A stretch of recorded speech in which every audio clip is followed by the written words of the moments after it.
NablaCast. Oi! Eu sou a Débora. Eu sou a Monique. Eu sou o Marcos. E eu sou o Pedro. E hoje estamos aqui para iniciar o primeiro episódio do nosso podcast. Isso mesmo, o primeiro episódio da primeira temporada do NablaCast. Se você escutou o nosso trailer, deve estar sabendo que um dos nossos objetivos é fazer um debate bem bacana entre a ciência e a arte.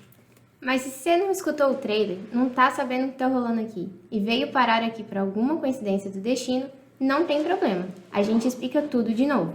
Porque afinal, o NablaCast é um lugar onde o que queremos, acima de tudo, é promover muita falação e discussão.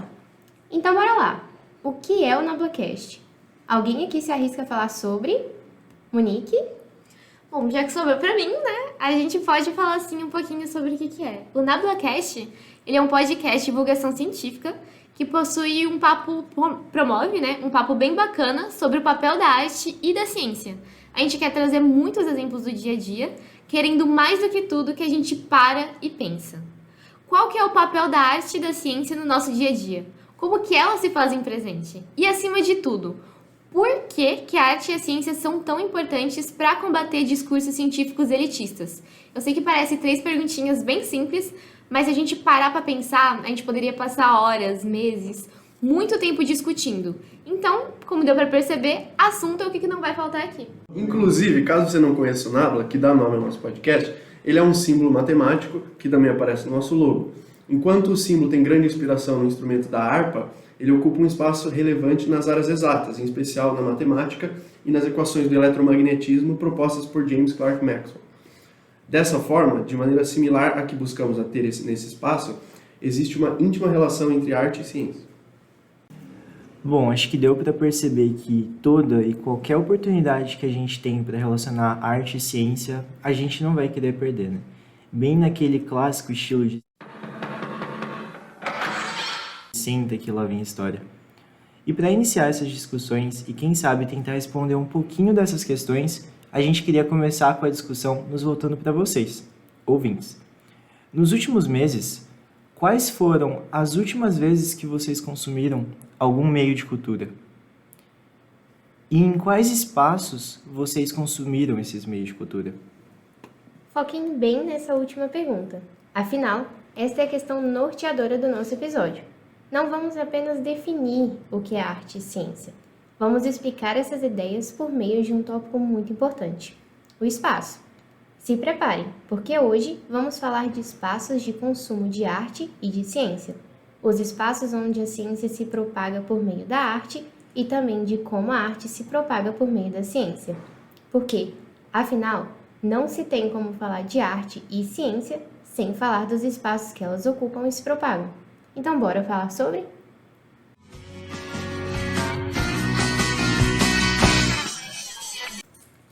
Bom, se a gente está falando de espaços, a gente tem que falar de sociedade, a gente tem que falar de arte e tem que falar de ciência.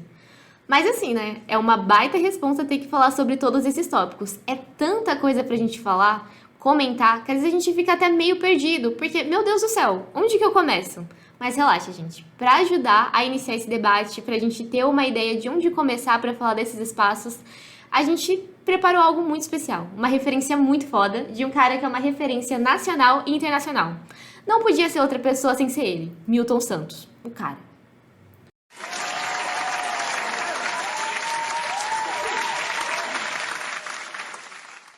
Milton Santos, aquele importantíssimo geógrafo, lembrando que cientistas de humanas também são cientistas. Intelectual e professor, evidencia nos seus pensamentos a dificuldade em democratizar o espaço, ou seja, oferecer oportunidades de forma igualitária para a população como um todo, em decorrência da sua formação, que é desigual. Então, tendo lembrado quem é o Milton Santos, a gente pode voltar a falar de espaço, principalmente uma obra dele que é chamada de Por uma Geografia Nova, escrita em 1978. Nela, o Milton faz uma categorização muito bonita do que é espaço, afirmando que o espaço é um verdadeiro campo de forças cuja formação é desigual. Eis a razão pela qual a evolução espacial não se apresenta de igual forma em todos os lugares. E por que essa formação é desigual? Porque a formação do espaço é dada pelas ações e relações sociais do passado e do presente. O espaço é resultado da história. E qual é a nossa história? É uma história pautada pela segregação racial e social. Pois é, né? Inclusive, se a gente parar para pensar na formação do Brasil, isso fica ainda mais claro. Quer dizer, a invasão dos colonizadores pela costa nordestina possibilitou um avanço na época lá na região, mas a transferência da capital do Brasil para o Rio de Janeiro concentrou as riquezas do país na região sudeste na posterioridade. E assim, mesmo que a concentração, geralmente, de riquezas acontece nessa região, de forma a gerar um desequilíbrio com o resto do Brasil, a gente sabe que, tipo, nessa região mesmo, ela não tem uma divisão igualitária. Tipo, se a gente parar pra pensar em situações do Sudeste, onde a gente tem o estado de São Paulo, é fato, nas regiões periféricas que tem nesses lugares, a gente tem uma precarização muito grande das instituições públicas na hora de se pensar em construir espaços. Os espaços, eles não são pensados para a população. Eles são espaços pensados assim para fazer um embelezamento da cidade, não cumprindo tipo uma função social, que é o que importa pra gente quando a gente está falando de espaço, de arte e de ciência. E é interessante ainda perceber que o pensamento e a construção do espaço têm um efeito direto na democratização da informação e acesso à cultura e também à ciência. Por conta da falta de estruturação, intencional ou não, mas a gente sabe como costuma ser, né? Uma parcela significativa da população não tem acesso à informação e quando falamos de estruturação, isso expressa de muitas formas. Instrumentos públicos como transporte, a arquitetura dos espaços que impede as pessoas com deficiência que convivam em certos locais, o preço dos ingressos, tudo isso impossibilita que uma parcela gigantesca e fundamental da sociedade conheça a sua própria história, que é estudada pela ciência e retratada de forma tão importante pela arte, criando uma assimetria popular. E ainda sobre isso, um estudo conduzido em 2013 pelo Ministério da Cultura demonstrou que 75% dos brasileiros ou não frequentam ou nunca foram ao museu, sendo que um dos principais motivos para isso é o fato de que os entrevistados afirmam não se sentir pertencentes à expressão cultural oferecida. Fica evidente, portanto, a debilidade da inclusão social. Acessar também é sobre pertencer e sobre se tornar dono dos conhecimentos que são produzidos na sociedade e por ela, para usar eles na sua própria realidade. Essa sensação de não pertencimento aos espaços e aos conhecimentos é uma política neoliberal imposta pelos governos nos últimos anos. E aí a gente consegue dar um destaque para Margaret Thatcher, muito conhecida por só falar bobagem, como aquela clássica frase: "Não existe sociedade, existem apenas indivíduos e as suas famílias". E eu não sei se vocês estão conseguindo perceber onde que a gente está querendo chegar. A gente está querendo trazer um debate para falar sobre como esses espaços que a gente tem, que a gente pertence, eles estão muito direcionados em como a gente divulga, a gente está presente na arte e na ciência. Se a gente não tem infraestrutura, se a gente não tem esse investimento, como que as pessoas elas vão se sentir donas desse próprio conhecimento e se sentirem pertencedoras de poderem estar nesses espaços públicos? E parando para pensar, tipo, o que a Débora falou, principalmente na década dos anos 90, isso começa a ficar muito forte quando a gente tem aqueles governos safados do Collor, do Itamar, do FHC. Tipo, a arte e ciência, gente, ela recebe um baque muito grande. Então, tipo, uma arte, uma ciência que era para ser uma coisa coletiva, fica, tipo, uma coisa muito individualizada, que é justamente o que essa galera quer. Eles não querem o coletivo, eles só querem essa individualidade, porque para eles, a arte é baboseira. E essa hiperindividualização que é trazida pelo neoliberalismo, ela é péssima tanto para a produção artística quanto para a produção de ciência, porque são construções que precisam do ambiente coletivo, do espaço coletivo e de toda a criatividade que é construída a partir desse espaço. Inclusive, sobre esse processo de produção artística, o fotógrafo William Nitters tem uma frase muito bacana e que cabe bastante aqui. Ele afirma que a arte é algo que fazemos, é um verbo. A arte é uma expressão dos nossos pensamentos, emoções, intuições e desejos. Mas ainda mais pessoal do que isso. É sobre o compartilhamento da forma com que experienciamos o mundo, o qual para muitos é uma extensão da personalidade. Até o momento, a gente está falando sobre arte, compartilhamento, coletividade. Então, nesse sentido, em que a arte é uma forma de compartilhar experiências e tenham essas experiências acontecidas na sua esfera pessoal ou em espaços coletivos. A arte também é uma maneira da gente construir memórias, criar heranças, criar coisas que podem ser compartilhadas. Basicamente, a arte é uma forma de registro. E esse registro pode circular só dentro da sua família, por exemplo, se você fez arte dentro de casa. Mas ela também pode circular na sociedade, porque você expôs em um museu, porque você colou num poste na rua, ou porque quando você morreu, isso chegou em algum brechó, por exemplo. Essas coisas acontecem. Legal, legal. Não, é legal. Então, deixa aí. E aí, eu acho que a partir disso, a gente consegue fazer uma ponte com ciência. Porque ciência também é sobre registro e ela também parte do convívio, das experiências. Então, a gente, para fazer ciência, observa alguma coisa que acontece na sociedade como um todo, se for ciências humanas, ou às vezes observa alguma coisa que está acontecendo num laboratório com um ratinho. E a partir disso, a gente registra, a gente constrói conhecimento e a gente compartilha isso. Às vezes a gente faz ciência dentro de casa, numa esfera pequena, uma criança fazendo pergunta para os pais, por exemplo. Mas às vezes essas perguntas se tornam grandes e param no laboratório. De uma forma ou de outra, isso chega na sociedade em algum momento. Tanto a arte como a ciência. E elas são compartilhadas e elas se tornam coletivas. Então, são feitas a partir da coletividade e voltam para a coletividade em algum momento, ainda que tenha um processo individual ali. Eu acho muito legal tudo isso que a Debs fala, porque faz a gente ter um olhar da arte e da ciência por uma outra perspectiva. Eu conheço muitas pessoas que elas veem a arte como uma representação de bagunça, de balbúrdia, ou tipo assim, meu Deus do céu, o que esses artistas estão fazendo? Estão inventando moda, estão inventando alguma coisa. Sendo que a arte é uma ciência. Ela tem métodos, ela tem processos, ela tem observações, elas têm análises. Só que essas análises que elas têm, essas observações, elas podem ocorrer em espaços diferentes do que a gente está acostumado de ver num laboratório formal, com uma pessoa engravatada, que sempre faz alguma coisa metódica naquele dia determinado. Uma postura que a gente tem de um cientista que é recluso, que não se envolve com a arte. Só que eu acho que isso é uma coisa que a gente tem que tirar. É uma ideia muito do passado, assim. É uma ideia old school. É old school que fala? Tipo, Tá certo. essa coisa aí.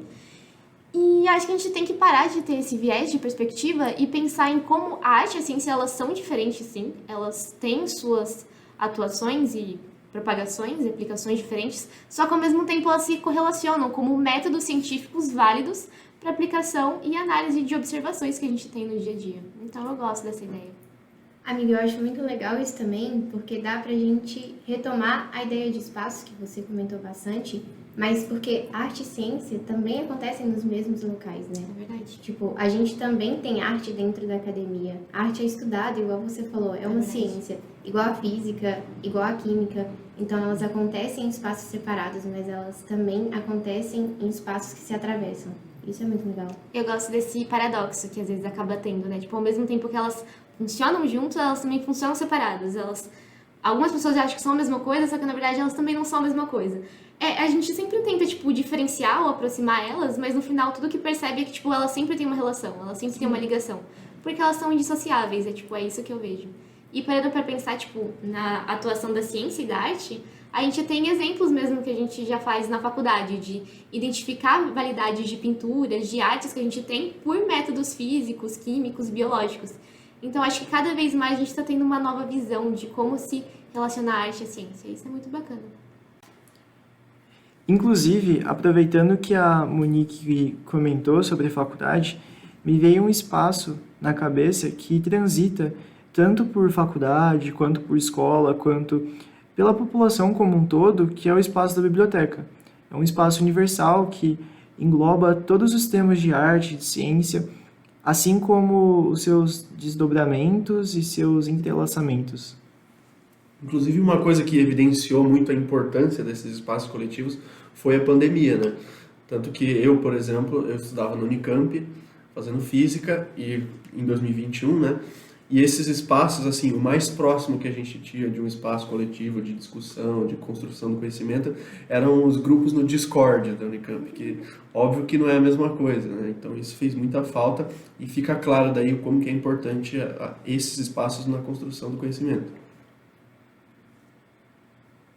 Uai, gente, então peraí.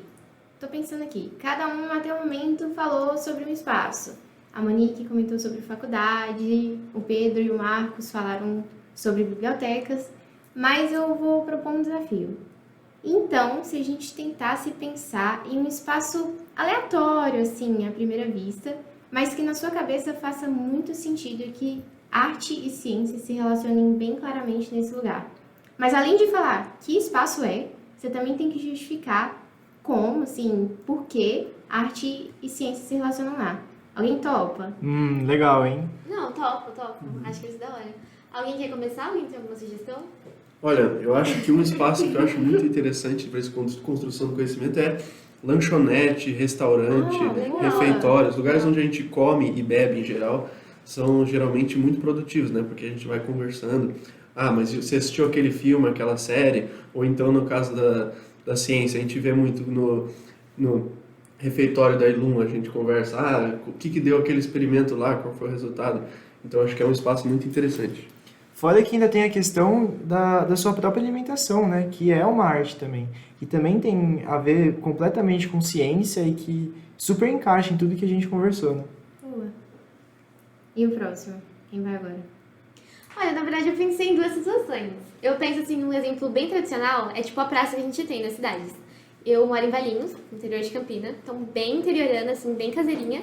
E lá a gente gosta muito de praças, então tipo a dinâmica das praças é as pessoas irem com as suas famílias no final de semana, é ter um ambiente onde a gente vai e se alimenta, tipo igual o Marcos falou, então tipo tem toda essa socialização.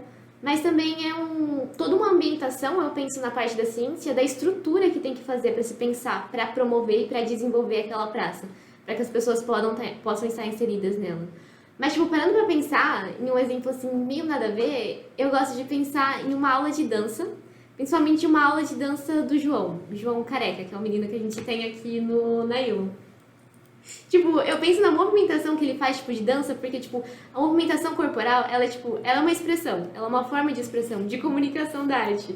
Só que, ao mesmo tempo, a gente pode pensar na forma como ele se movimenta também, como princípios de física também, pra ele ter aquelas giros que ele faz necessários. Então, é meio diferente de pensar nisso, mas ele foi uma das pessoas que apareceu na minha cabeça. Eu adorei, amiga. Legal. E agora? Tipo aquele careca. Quem vai? Eu ou você, Pedro? Pode ir. Tá. Então, eu pensei num espaço bem aberto, assim. Eu pensei nas ruas.